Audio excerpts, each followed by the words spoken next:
आज हम लोग श्रीमद् भगवद गीता के तृतीय अध्याय से प्रारंभ करने जा रहे हैं।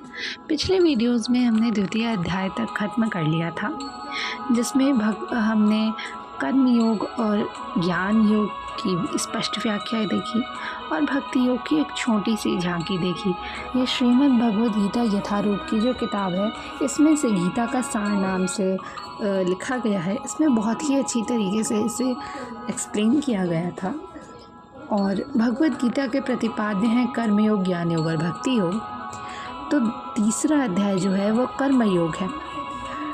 ओम श्री परमात्मने नमः। अथ तृतीयोऽध्यायः।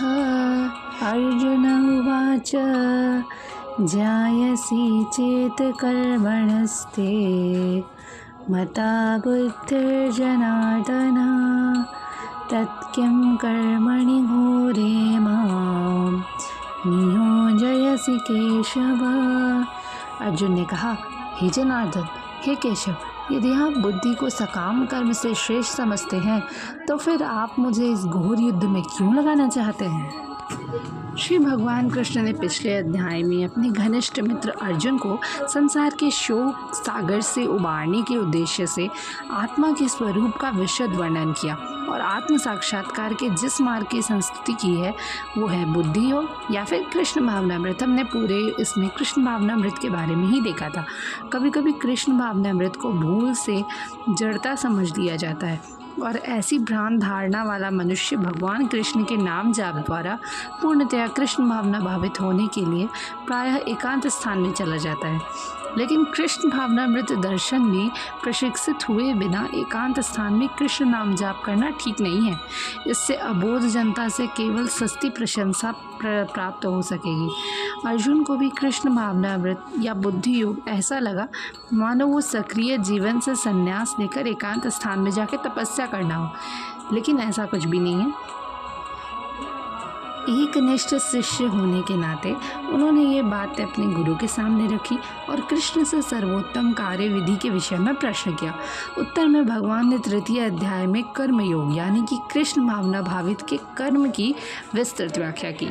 यानी बहुत से लोगों के दूसरा अध्याय सुनने के बाद, समझने के बाद मन में ये प्रश्न उठा होगा कि क्या कृष्ण भावनामृत होने के बाद हम कर्म नहीं कर सकते। लेकिन इसी बात को लेकर भगवान ने पूरी की पूरी कर्म योग बताई, जिसमें उन्होंने बताया कि कर्म कृष्ण भावनामृत होकर कर्म कैसे करें।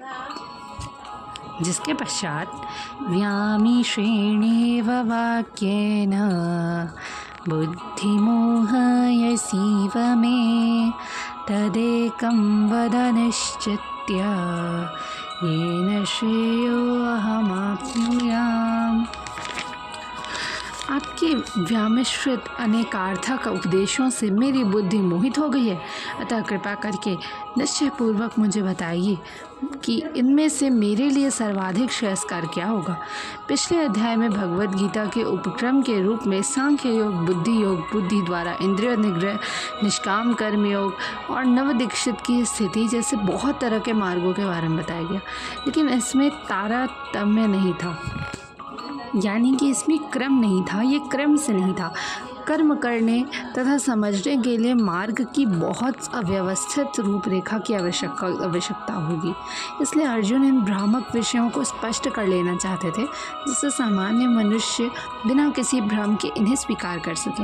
हालांकि श्री कृष्ण वाक्चातुरी से अर्जुन को चकराना नहीं चाहते थे, लेकिन अर्जुन को ये नहीं समझ पाए कि कृष्ण भावनामृत आखिर है क्या, जड़ता है या सक्रिय सेवा है। दूसरे शब्दों में अपने प्रश्नों से वो उन सारे शिष्यों के लिए जो भगवद गीता के रहस्य को समझना चाहते हैं, कृष्ण भावनामृत का मार्ग प्रशस्त कर रहे हैं। धन्यवाद। आज के लिए बस इतना ही। हम लोग आगे के श्लोक अगली वीडियो में करेंगे। तब तक के लिए जय श्री राधे कृष्ण।